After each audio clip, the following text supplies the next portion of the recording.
Many thanks for watching. We'll start with our top story in Nigeria, where the Senate in the country that have bowed to pressure and adopted the stance of the Independent Electoral Commission, INEC, to transmit election results electronically. Now, the Senate's adoption of the electronic transmission of election results comes after months of outrage and outright rejection by that followed the passage of the 2021 amended Electoral Act earlier July this year by Nigerians. Consequently, the Senate has now given INEC full powers to transmit election results electronically, as voting under the bill shall now be in accordance with the procedure determined by the Commission.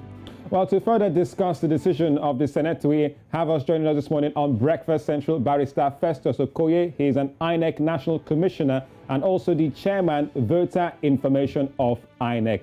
Barrister Okoye, good morning. Welcome to Breakfast Central.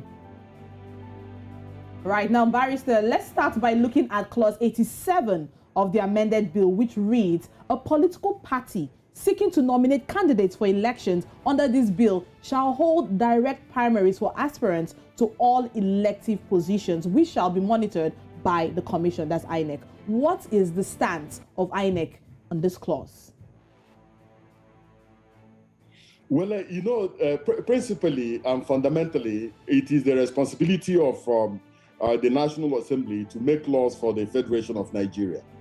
Now, under Section 228 of the Constitution, the National Assembly can make laws relating to the issues around the internal democracy of political parties.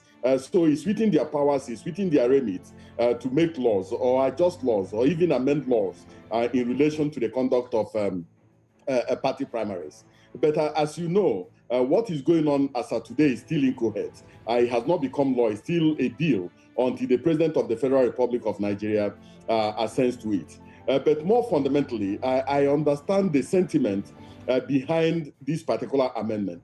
I understand some of the frustration some of the party members go through in relation to the dominance of certain forces within the various political parties. And so I think that they are trying to give power back to the people. But in giving power back to the people, there are also still drawbacks in terms of the fact that when you want to conduct direct primaries, you must also take into consideration the fact that we have 18 political parties in Nigeria.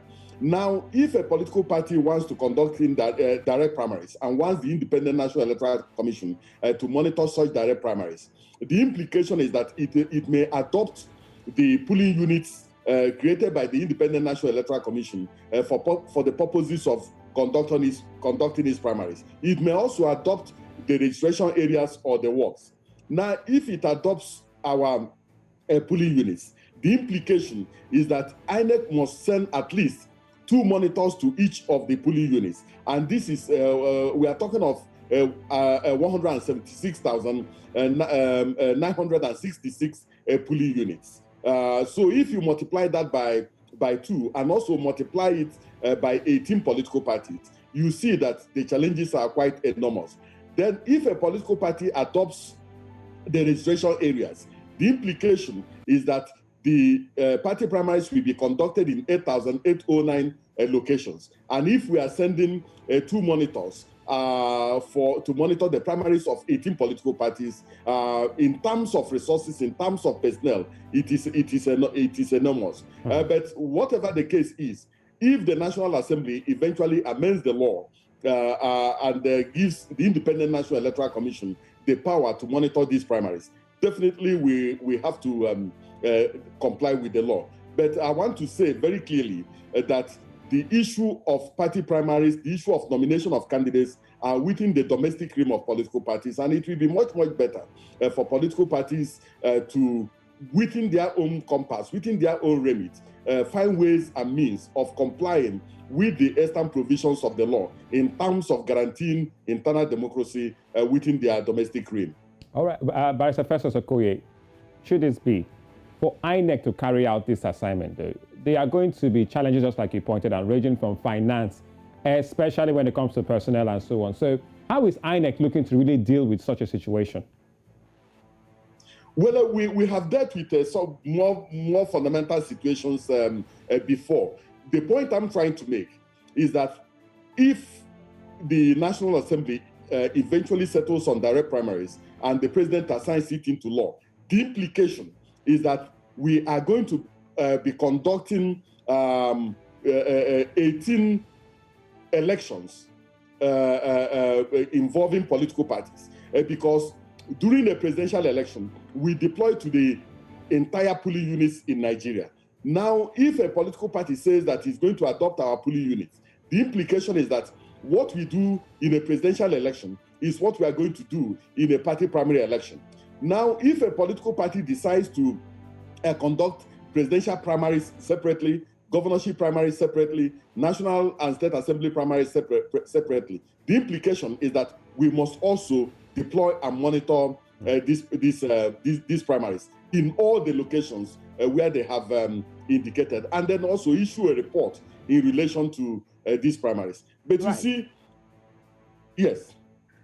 Right now, Barrister Festus, I mean, I must commend INEC in this daunting task that they've taken on. In Anambra State alone, that has a population of about 6 million people, over 2.5 million have been registered. Now, INEC also has come out to uncover over 60,000 double voters registration that has happened in Anambra State. Now, let's talk about security. In the event of any security challenge, what then happens as far as INEC is concerned? You are referring to the conduct of elections in Anambra or generally? Right, in Anambra State being the case study here.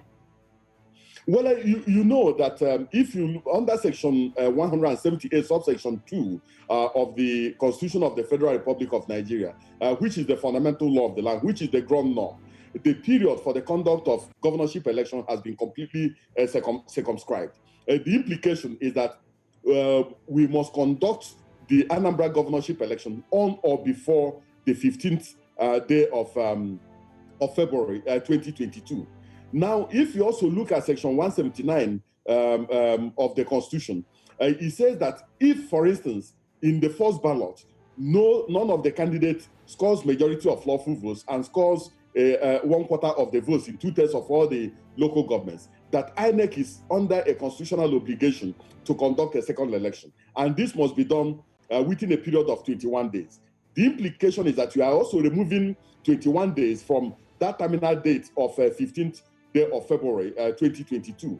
So for the commission, if there's a challenge within this constitutionally circumscribed period, we can rely on Section 26 of the Electoral Act to reschedule the election. But what I want to say is that the period available to the commission for the purposes of rescheduling within the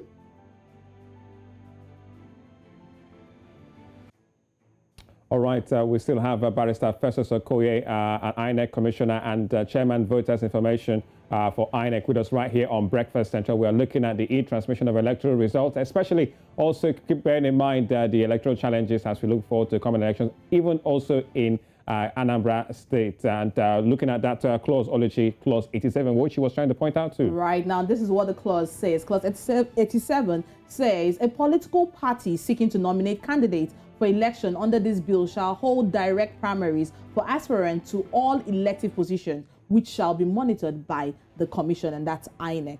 So now this clause is coming to talk about how INEC needs to be involved in every stage of the election process, be it from the primaries up on to when the aspirant has been selected to represent the individual parties. Yeah, all about the e-transmission of electoral results. So clause 87 clearly put there for the Electoral Act, and we'll see if we can still get Barrister Festus Okoye with us this morning on the program to really elaborate more on this. He's talked about the security challenges, especially if things come up when we do get these things to be assented by the president, hopefully in the coming weeks.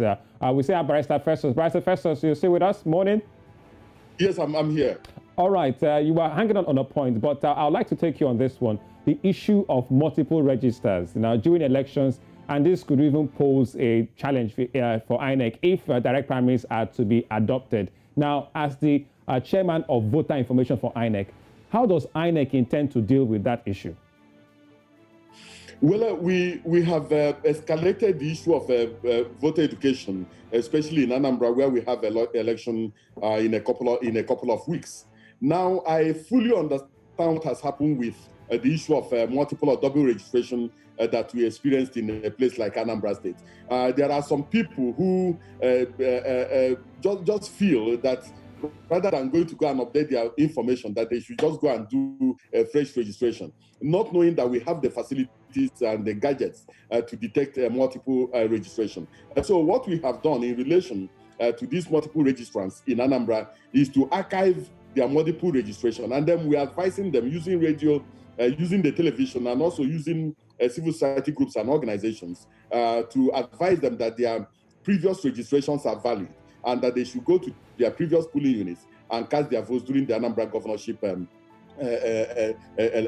election. And so we are going to also accelerate campaigns in terms of getting our people to know that it is not necessary for you to do double registration, because if you do double registration, you are jeopardizing your previous registration and you're also jeopardizing your current registration.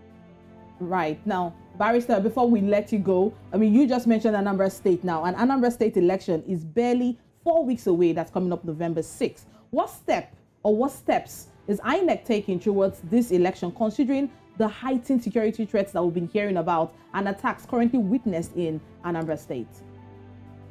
Whether we've had high-level discussions and meetings with the various security agencies, and they have assured us that they have the capacity to protect the electoral environment, they have the capacity to protect INEC officials, and they have the capacity to protect our materials in terms of deployment, and also have the capacity to protect the voters. But what we have emphasized is that we want a situation where the security agencies will be very, very civil and give assurance and give hope and faith to the people that they can come out on election day to come and cast their votes without any form of intimidation. But on the part of the Independent National Electoral Commission, you know that our facilities were burnt on the 23rd day of May 2021. We have restored those all the offices that were burnt. We have reconstructed our store. We have moved in new generating sets from the 326 registration areas. We have also replaced all the non-sensitive materials that have been